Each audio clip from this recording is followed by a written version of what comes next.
आज की वीडियो में हम जेजेबेल स्पिरिट और रूथ स्पिरिट के बारे में बात करेंगे। ये दोनों ही आत्माएं आज भी हमारे घरों में, रिश्तों में, चर्च में और हमारे व्यक्तिगत जीवन में काम कर रही है। एक आत्मा नष्ट करती है और दूसरी आत्मा निर्माण करती है। प्रश्न ये नहीं है कि ये आत्माएं क्या है, प्रश्न ये है कौन सी आत्मा आपके जीवन में काम कर रही है। इस वीडियो को अंत तक जरूर देखें, क्योंकि अंत में हम जानेंगे कि कैसे इन आत्माओं को पहचाने, कैसे बचे और कैसे रूथ स्पिरिट को अपनाएं। सबसे पहले हम बात करेंगे जेजेबेल स्पिरिट के बारे में। जेजेबेल स्पिरिट का नाम बाइबल की रानी जेजेबेल से लिया गया है। वह इजराइल के राजा अहाब की पत्नी थी। जेजेबेल स्पिरिट कोई व्यक्ति नहीं, एक आत्मिक प्रवृत्ति है। और इसके क्या काम है? ये आत्मा दूसरों को नियंत्रित करने का काम करती है, परिवार और चर्च या लीडरशिप पर राज करना चाहती है। मीठे शब्दों से, आंसुओं से या धमकी से अपनी बात मनवाने की कोशिश करती है। निर्दोष लोगों पर आरोप,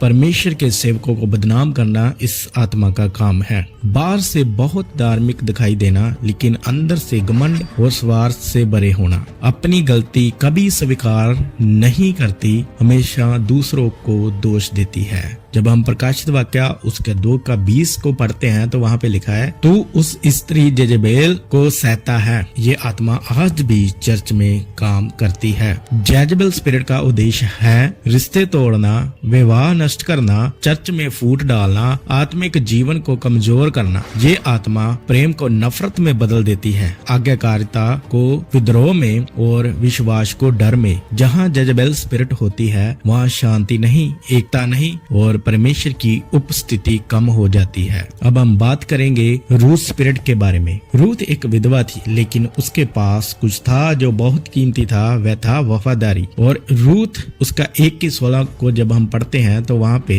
रूथ अपनी सास नयोमी को कहती है, तेरा परमेश्वर मेरा परमेश्वर होगा। ये एक बहुत ही महान बात थी। और रूथ स्पिरिट के क्या काम होते हैं? वह मार्गदर्शन को स्वीकार करती है, घमंड नहीं पर समर्पण करती है, दूसरों की मदद बिना दिखावे के करती है, चरित्र में शुद्धता और व्यवहार में नम्रता रखती है, कठिन समय में भी परमेश्वर पर भरोसा करती है, शिकायत नहीं लेकिन धन्यवाद करती है। रूथ स्पिरिट चुपचाप काम करती है, लेकिन परमेश्वर उसे ऊंचा उठाता है। परमेश्वर रूथ स्पिरिट को क्यों आशीष देता है? रूथ को बोआज मिला, सम्मान मिला, भविष्य मिला और वह यीशु मसीह की वंशावली में आई। जब हम याकूब उसका 4:6 पढ़ते हैं तो वहाँ पे लिखा है, परमेश्वर घमंडियों का विरोध करता है पर दीनों पर अनुग्रह करता है। जहाँ जेजेबेल स्पिरिट गिराती है वहाँ रूथ स्पिरिट उठाती है। अब खुद से पूछिए, क्या मैं नियंत्रण करता या करती हूँ? क्या मैं पश्चाताप से बचता हूँ या